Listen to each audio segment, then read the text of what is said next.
Welcome back, everyone. Today we're going to talk about Genesis 3, verse 1. Now the serpent was more cunning than any beast of the field which YHVH Elohim had made. And he said to the woman, Has God indeed said, You shall not eat of every tree of the garden?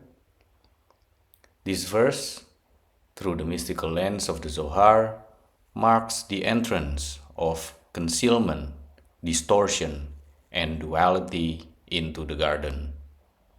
The serpent, Nachash, is not simply an animal, but a symbol of a deep spiritual force, the other side, Sitra Akhra, the left side, of judgment and desire, and the mechanism of spiritual descent necessary for the unfolding of free will, exile, and ultimately redemption.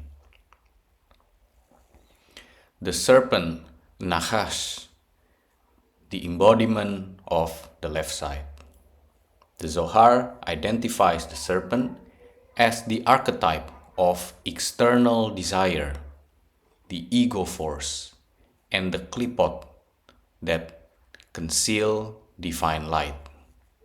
Nachash has the same gematria of 358 as Messiah, indicating that within the shadow lies the seed of redemption.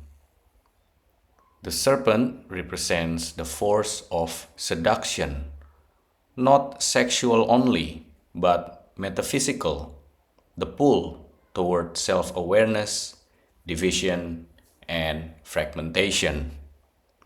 The serpent is the force of separation, seducing the lower world into perceiving itself as apart from the source. Thus, the serpent is not evil per se, but the instigator of choice, the necessary opposition to perfect Edenic unity. The phrase on the verse which says, more cunning than any beast, the klipah of false wisdom. The Hebrew word translated cunning is arum, which is the same root as naked in the previous verse, which was in Genesis 2, verse 25. The Zohar emphasizes this wordplay. Adam and Eve were arumim, naked and not ashamed. This is innocence. The serpent is arum, but in the sense of craftiness, manipulation, and intellect devoid of holiness. Thus, the serpent is the counterfeit of divine wisdom, a twisted reflection of Bina, giving partial truths cloaked in spiritual language. He offers not clarity, but subtle distortion, leading Eve toward duality and fragmentation. Next, we have the phrase, and he said to the woman. This is the feminine as the first target. The serpent addresses Hava, Eve first, not because she is weak, but because she is the vessel, the interface between higher light and the world.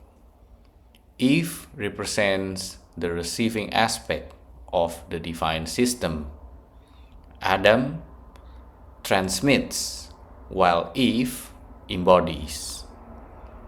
The Zohar teaches that temptation always targets the vessel, for that is where manifestation and choice occur. The serpent knew, strike the vessel, and the light will falter. Next, we have the serpent's question, the inversion of truth. The serpent's question is deliberately misleading.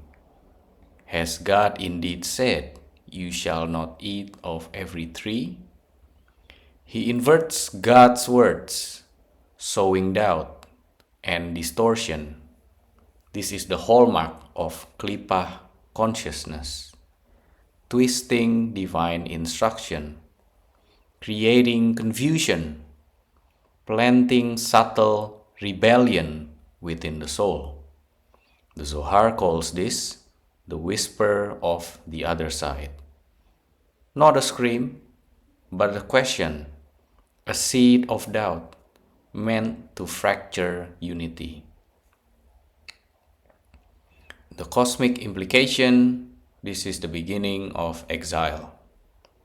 This verse marks the threshold moment before the fall, but already outside Edenic consciousness. The serpent introduces the illusion of separation, that there is God over there and you over here. This illusion is what causes exile, shame, and death in the spiritual sense of disconnection. But the Zohar also hints this descent is necessary, for only through tasting exile can humanity desire return. The serpent opens the door to choice and thus to redemption. To summarize, Genesis 3 verse 1 in the mystical framework of the Zohar marks the opening gate to fragmentation and exile.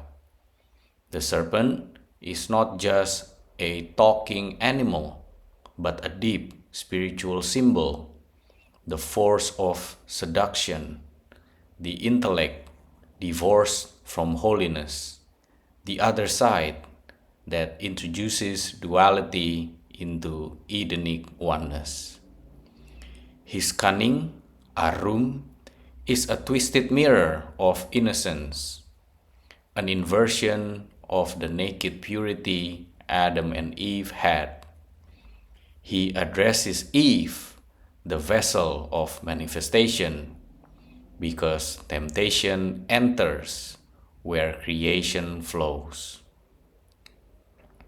His question is not a command, but a seed of distortion, an inversion of truth that begins to crack the unity between humanity and the divine. Yet, within this moment lies the seed of ultimate return, for only through exile can there be redemption, and only through choice can love become real.